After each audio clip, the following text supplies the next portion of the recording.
She lived a life worse than a stray dog in her own home, beaten, starved, unloved.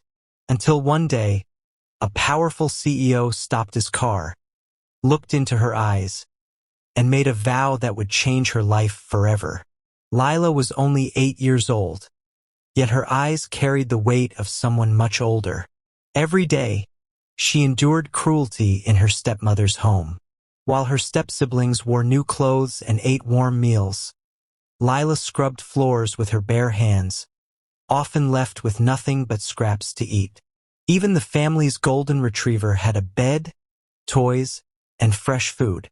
Lila slept on a thin rug by the kitchen door, watching the dog eat better than she ever could. Her stepmother's words cut deeper than hunger. "You're worthless, Lila, not even fit to be called family." One stormy evening, her stepmother ordered her to fetch wood outside. Shivering in the downpour, her tiny frame trembled as her bare feet splashed in the mud. Exhausted and starving, she collapsed on the roadside, her fragile body barely able to move. Headlights cut through the rain. A sleek black car pulled up. Out stepped Alexander Knight, a billionaire CEO, feared in the business world for his ruthless decisions. But when he saw Lila lying there, drenched and shaking, his stern face softened. Alexander knelt beside her. "Little one, where is your home?" Lila's lips trembled. "Home isn't home. They treat me worse than the dog." Her words pierced Alexander's heart. He saw himself, the boy who once suffered loneliness after losing his parents, the boy who built an empire alone. Without hesitation, he lifted her gently. "You don't belong in the rain. You belong somewhere safe." He wrapped his expensive coat around her small body and carried her into the car. His driver looked uneasy. "Sir, are you sure? She's just a poor girl." Alexander's voice thundered. "She's not just a poor girl. She's a child. And she deserves better." He ordered the car to his mansion. There, doctors examined her frail body. For the first time in years, Lila ate until she was full. She cried not from pain, but because she had forgotten what kindness felt like. The next morning, news spread quickly in the neighborhood. Her stepmother and step-siblings stormed Alexander's mansion, furious. "She's ours!" her stepmother screamed. "How dare you take her away? Return her immediately!" Alexander stood tall, his gaze icy. "You had your chance. You abused her. You starved her. You treated her worse than an animal.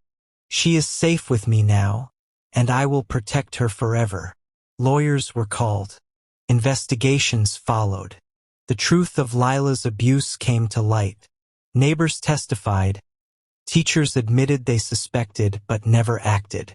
The stepmother's mask of respectability crumbled. But the stepmother wasn't finished. Desperate to regain control, she tried to blackmail Alexander, threatening to ruin his company's reputation if he didn't return Lila. Instead, Alexander turned the tables. "Do it. Expose yourself. The world will see the truth of what you did to her." With no power left, the stepmother fled, leaving behind the child she had tormented. Lila was given her own room, painted in warm colors, filled with books, toys, and sunlight. But more than that, she was given something she never thought she'd have: love. One night, she looked up at Alexander with teary eyes. "Why did you save me? You didn't even know me." Alexander smiled softly. "Because once, I wish someone had saved me too. And I promised myself that if I ever had the chance, I would protect someone who needed it. You are that someone, Lila." From that day, she was no longer the poor girl. She was his family. Years passed. Lila grew under Alexander's care. She studied hard, became confident, and discovered talents she never knew she had. The timid girl who once slept on cold floors became a young woman who walked with dignity and strength. Alexander kept his vow. No one would ever harm her again. Sometimes the people we call family hurt us the most. But true family isn't bound by blood.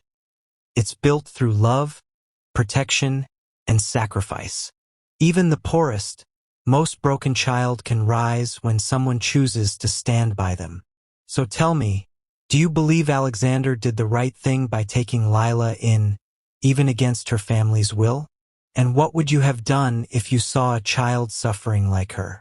Share your thoughts in the comments, and don't forget to subscribe for more emotional stories full of twists, betrayals, and unforgettable lessons.